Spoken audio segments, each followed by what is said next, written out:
Good evening and welcome to Velvet Voices Library.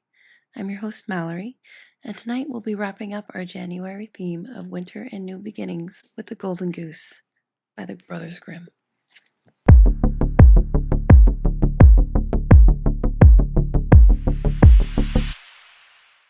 There was a man who had 3 sons. The youngest was called Doomling, and was on all occasions despised and ill-treated by the whole family. It happened that the eldest took it into his head one day to go into the wood to cut fuel, and his mother gave him a delicious pasty and a bottle of wine to take with him, that he might refresh himself at his work. As he went into the wood, a little old man bid him good day, and said, "Give me a little piece of meat from your plate, and a little wine out of your bottle. I am very hungry and thirsty." But this clever young man said, "Give you my meat and wine? No, I thank you. I should not have enough left for myself." And away he went. He soon began to cut down a tree, but he had not worked long before he missed his stroke, and cut himself, and was obliged to go home to have the wound dressed. Now it was the little old man that caused him this mischief. Next went out the second son to work, and his mother gave him too a pasty and a bottle of wine. And the same little old man met him also, and asked him for something to eat and drink. But he too thought himself vastly clever, and said, "Whatever you get, I shall lose. So go your way." The little man took care that he should have his reward, and the second stroke that he aimed against a tree hit him on the leg, so that he too was forced to go home. Then Doomling said, "Father, I should like to go and cut wood too." But his father answered, "Your brothers have both lamed themselves. You'd better stay at home, for you know nothing of the business." But Doomling was very pressing, and at last his father said, "Go your way. You will be wiser when you have suffered for your folly." And his mother gave him only some dry bread and a bottle of sour beer. But when he went into the wood, he met that little old man, who said, "Give me some meat and drink, for I am very hungry and thirsty." Doomling said, "I have only dry bread and sour beer. If that will suit you, we will sit down and eat it together." So they sat down, and when the lad pulled out his bread, behold, it was turned into a capital pasty, and his sour beer became delightful wine.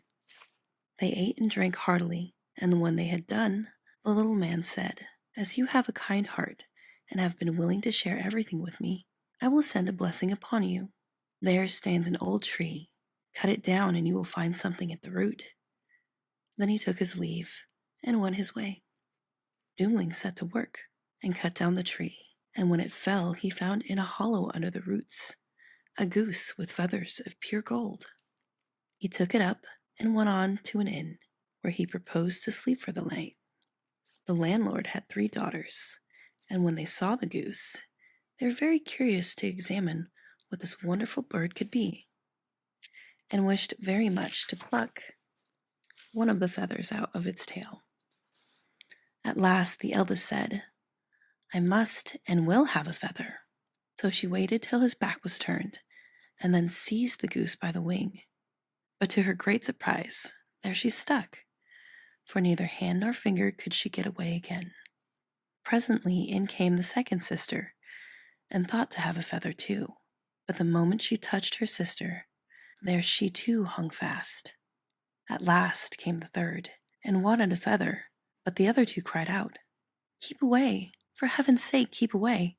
However, she did not understand what they meant. "If they are there," thought she, "I may as well be there too." So she went up to them, but the moment she touched her sisters, she stuck fast, and hung to the goose as they did. And so they kept company with the goose all night.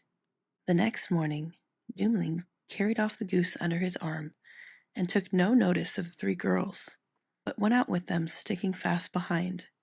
And wherever he traveled, they too were obliged to follow, whether they would or no, as fast as their legs could carry them. In the middle of a field, the parson met them, and when he saw the train, he said, "Are you not ashamed of yourselves, you bold girls, to run after a young man in that way over the fields? Is that proper behavior?" Then he took the youngest by the hand to lead her away, but the moment he touched her, he too hung fast. and followed in the train. Presently up came the clerk, and when he saw his master the parson running after the 3 girls, he wondered greatly and said, "Hello, hello, your reverence! Whither so fast? There is a christening today." And he ran up and took him by the gown, and in a moment he was fast too. As the 5 were thus trudging along, one behind another, they met 2 laborers with their mattocks coming from work, and the parson cried out to them to set him free.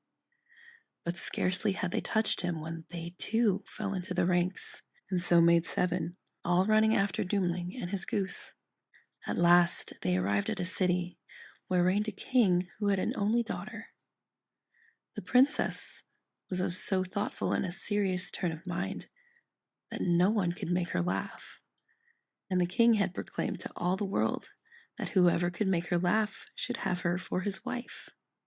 When the young man heard this, he went to her with his goose and all its train, and as soon as she saw the 7 all hanging together and running about, treading on each other's heels, she could not help bursting into a long and loud laugh.